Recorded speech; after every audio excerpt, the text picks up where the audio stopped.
সামর্থ্য থাকলে কখনোই গ্রামে থাকা উচিত নয়। আমার মতে সামর্থ্য থাকলে কখনোই গ্রামে থাকা উচিত নয়। গ্রামে ১০০ বিঘা জমির মালিক হওয়ার চাইতে শহরে এক টুকরো ভাড়া বাসায় থাকা অনেক ভালো, অনেক আরামদায়ক, অনেক সম্মানের। গ্রামে স্থায়ীভাবে বসবাস করাটাকে কোন সূচকে এগিয়ে রাখা যায়? আসলে এখানে বেশিরভাগ মানুষ এতটাই টক্সিক যে তারা নিজেদের ব্যক্তিগত জীবনের চাইতে আপনার জীবন নিয়ে বেশি চিন্তিত।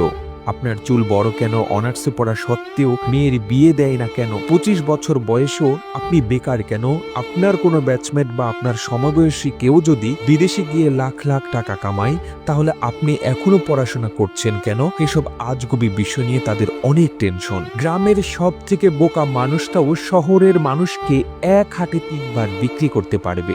সামান্য জমি জমা নিয়ে যে কূটনৈতিক খেলা চলে গ্রামের মুরব্বীদের মাথায়, তা আন্তর্জাতিক কূটনীতিকদের মাথায়ও খেলবে না। আপনি পুকুরে যত্ন সহকারে মাছ চাষ করবেন, একদিন ঘুম থেকে উঠে দেখবেন যে সব মাছ মরে ভেসে আছে। আপনি কিছু নতুন ফল ফুলের গাছ রোপণ করেন, সকালে দেখবেন গাছের গোড়া থেকে ভেঙে রেখে গেছে। এমনকি আপনার বোনের কিংবা মেয়ের বিয়ে ঠিক করেন, সহজ সরল কেউ একজন নিজে সিএনজি ভাড়া করে যেয়ে বরপক্ষের কাছে দুর্নাম করে বিয়ে ভেঙে দিবে। মাঝে মধ্যে তারা এমন কিছু বিষয় নিয়েও চিন্তিত হয় যেসব বিষয় নিয়ে আপনার ফ্যামিলিও মাথা ঘামায় না। গ্রামের টক্সিসিটির আরও একটি বিরাট পার্ট হচ্ছে ঝগড়া। আপনি এমন কোনো বাড়ি খুঁজে পাবেন না যেখানে জায়গা জমি নিয়ে বিবাদ বা বিরোধ নেই। প্রত্যক্ষ এবং পরোক্ষভাবে এই ফ্যামিলি সেই ফ্যামিলি একজন আরেকজনের সাথে ঝগড়ায় লেগেই থাকে।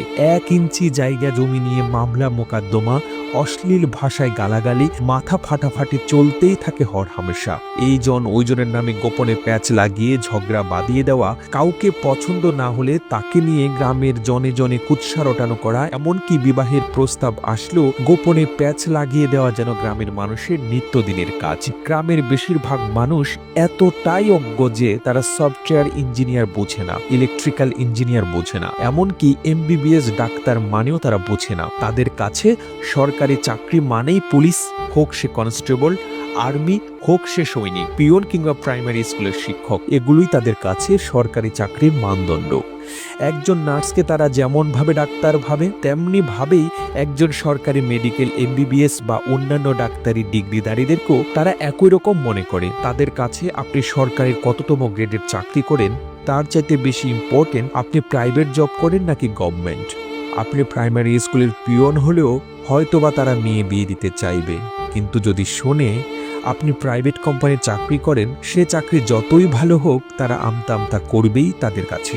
আপনার উচ্চ শিক্ষা গ্রহণের চাইতে আপনার যে বন্ধু এসএসসি পরীক্ষার পরে সৈনিক, কনস্টেবল কিংবা বিদেশে লেবারে কাজ করতে গিয়েছে তাদের দাম অনেক বেশি। আর টক্সিসিটির সবচেয়ে বিরক্তিকর আরেকটা পার্ট হচ্ছে গ্রামের চায়ের দোকানগুলো।